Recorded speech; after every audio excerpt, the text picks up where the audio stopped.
It's Karen here.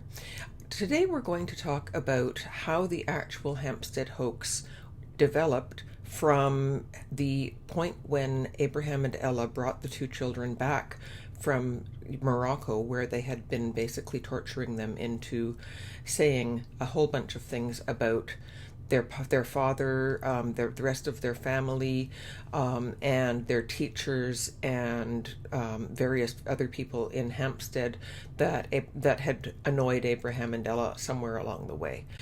Now, I'm going to come right out and say here that we got some things wrong. In the beginning, we were going with what evidence we had, and we made some assumptions that were incorrect.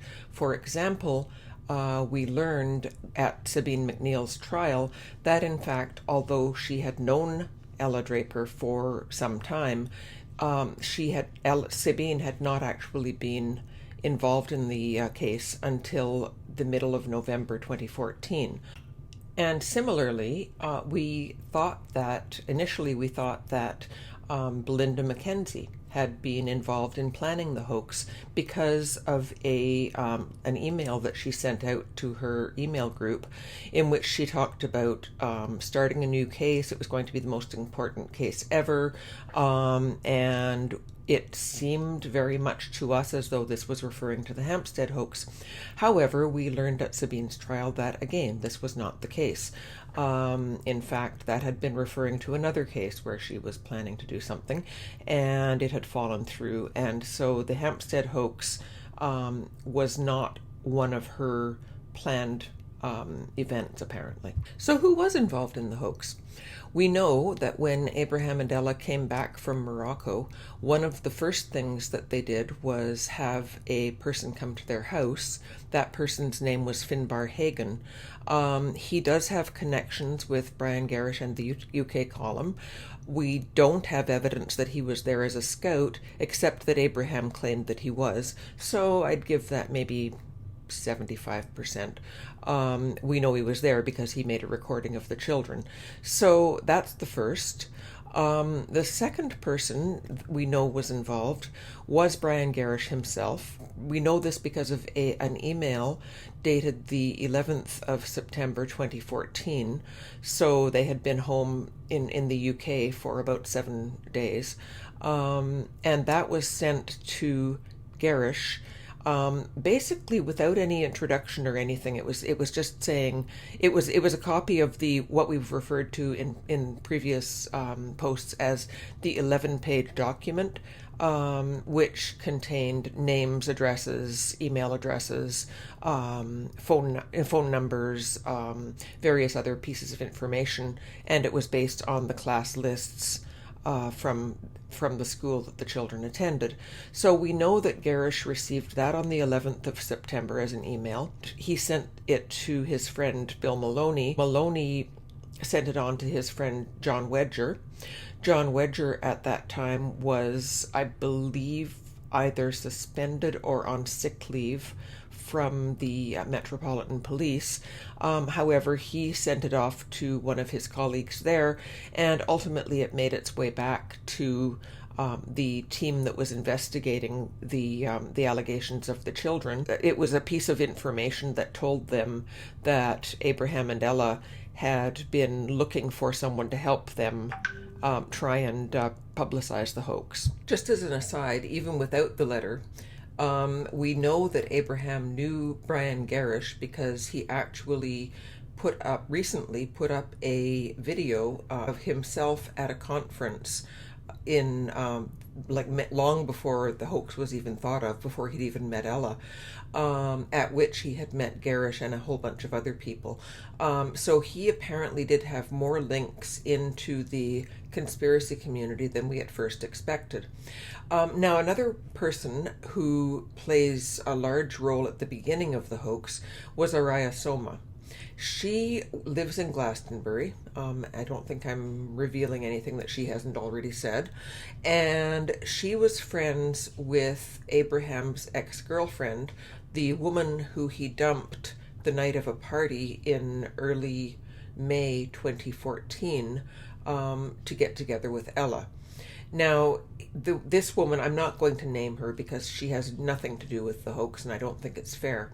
However, she is friends with Araya Soma, and that apparently seems to be, the Glastonbury connection seems to be a strong one, at least in the early stages of the hoax.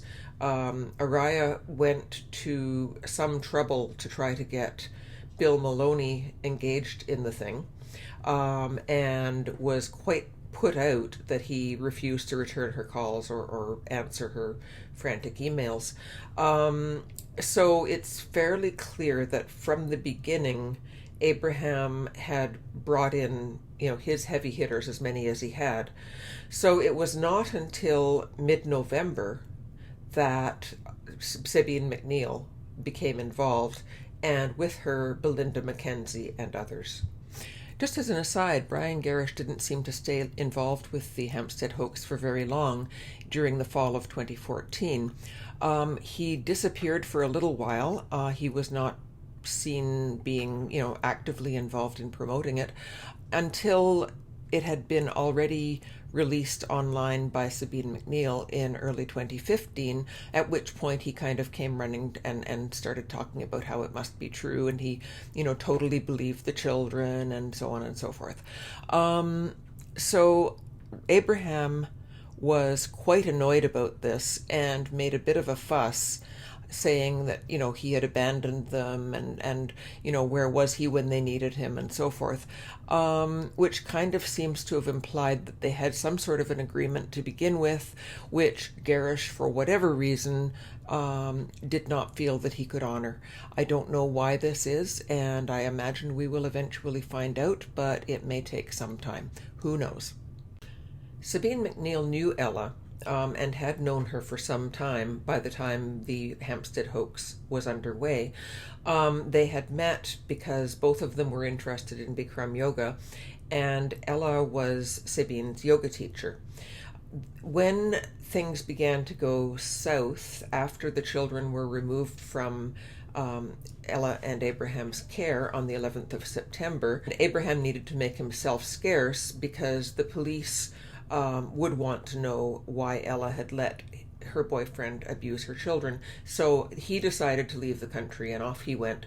Meanwhile, Ella was by herself, and she got in touch with Sabine, and this is according to evidence that was produced at Sabine's trial in November-December 2018. She got in touch with Sabine and let her know that she was interested in someone representing her in court.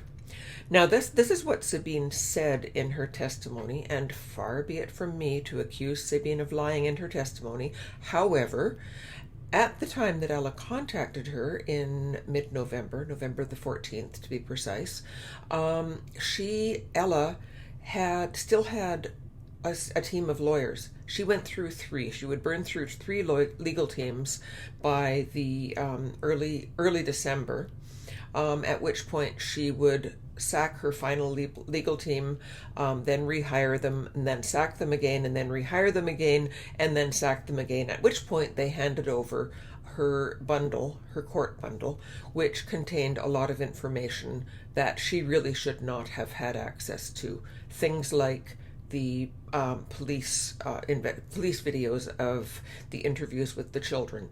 So this explains how those came to be in her possession.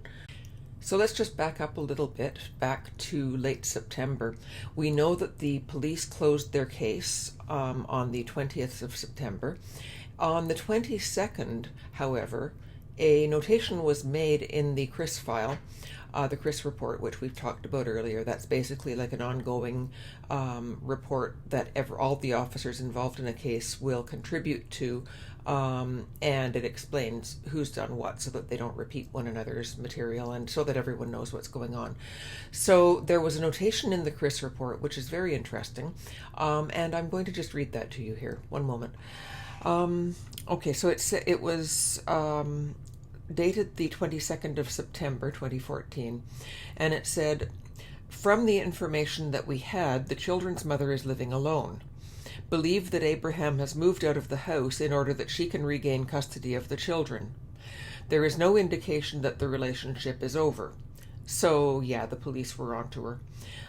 Abraham has circulated video interviews with the children taken while on holiday in Morocco, where it is apparent that he has coached the children into disclosure.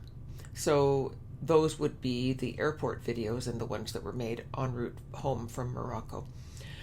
While in Morocco, he has hit the children. However, the assaults do not constitute an offense in this country suitable for prosecution.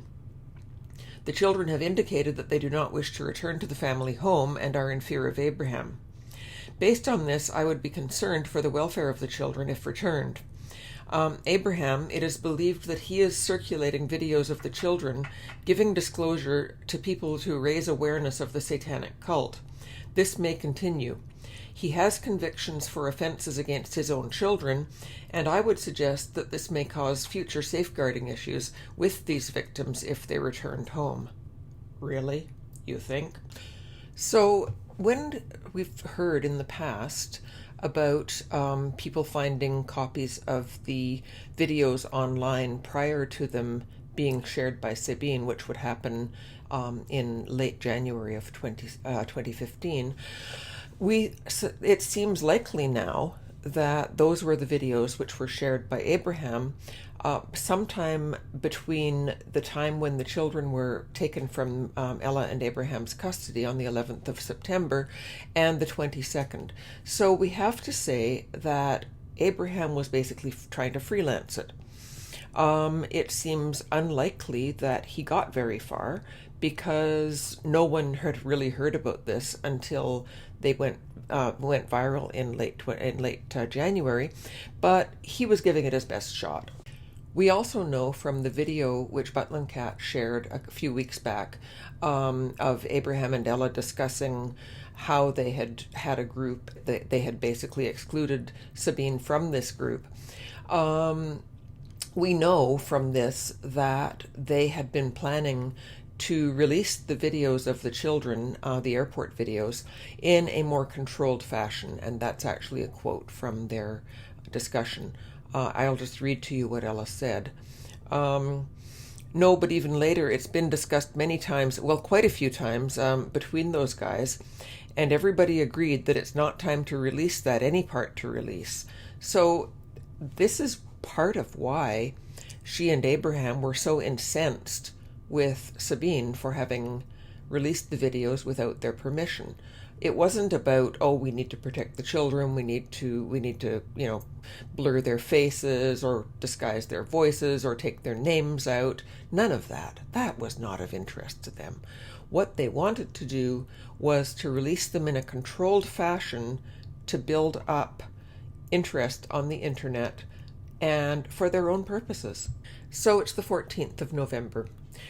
Sabine has been in touch with Ella, and they have agreed that Sabine will help her. And so Sabine convenes a meeting at a solicitor's office, and at that meeting are a number of people whose names will have become quite familiar to us, according to the information that another person who was there stated. This would have been Marion Bowen, Mary Rooney. She's been at every single one of the trials. And Belinda Mackenzie and Ian Josephs were invited, but it's not really clear whether they actually attended. Nevertheless, it's clear that they were aware that this was going on if they had been invited. And according to the person who reported on this, Sabine excitedly broke the news that she had met up with Ella Draper and that she'd taken on Ella's case. Now, did she take it on as a Mackenzie friend? That seems quite unlikely, given the fact that it was shown in court that really Sabine had no clue what a Mackenzie friend was meant to do, no clue what their duties were, what their standards of practice were, what the limitations of their practice were. As far as she was concerned, her job was to be a publicist. The 14th of November is also the date when Sabine McNeill took Ella Draper's list, the 11-page document, which she had previously sent to Brian Garish, and before that had given to Jean-Clément Uhiru, who had given it to the police. So this document was really making the rounds. Sabine took it, printed it up, edited it, added hyperlinks, and made a Dropbox folder for it, which could be accessible to anyone who had the link to that Dropbox. This would become important later when it would become the focus of the case against her, because during the entire 3 years really that she promoted the hoax, pretty much anyone could go into that Dropbox and have a look around and see who was on the list. It was a very public list, and it made a lot of people's lives extremely miserable. So the 14th of November was a very busy day in 2014. It was also the day when a person named Jackie Farmer published an online book called Illuminati Party. And in that book, she detailed her life and essentially talked about how she kind of lived outside the system for many years. It turns out that Jackie Farmer was a woman named Charlotte Ward, who had invented a term called conspirituality, which was her theory about how the conspiracy theories were melding with a kind of spirituality to create a new form of spirituality. And she did write a paper about this. She presented it at a conference with a professor from a university, and therefore thought of herself as an academic. So in the book Illuminati Party, she kind of reinvented herself. She didn't say too much about the conspirituality thing. In fact, it was written right out of the book.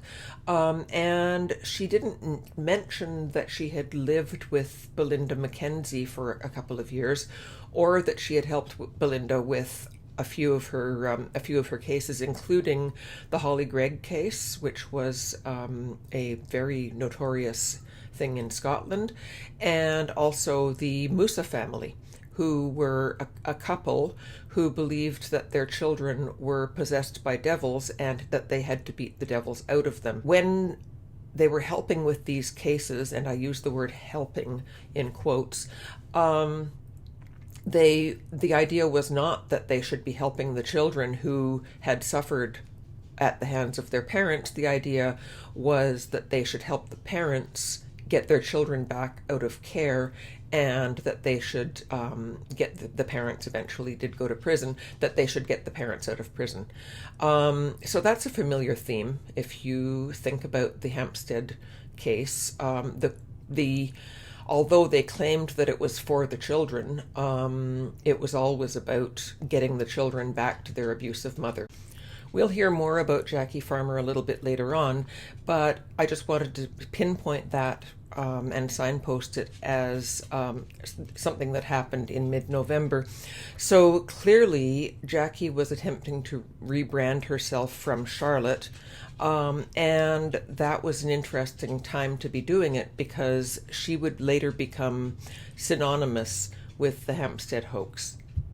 Let's skip ahead to the 10th of December 2014. That's the day when Ella sacked her legal team twice, I believe, in one day, and then on the third time they basically handed her bundle and told her to get lost.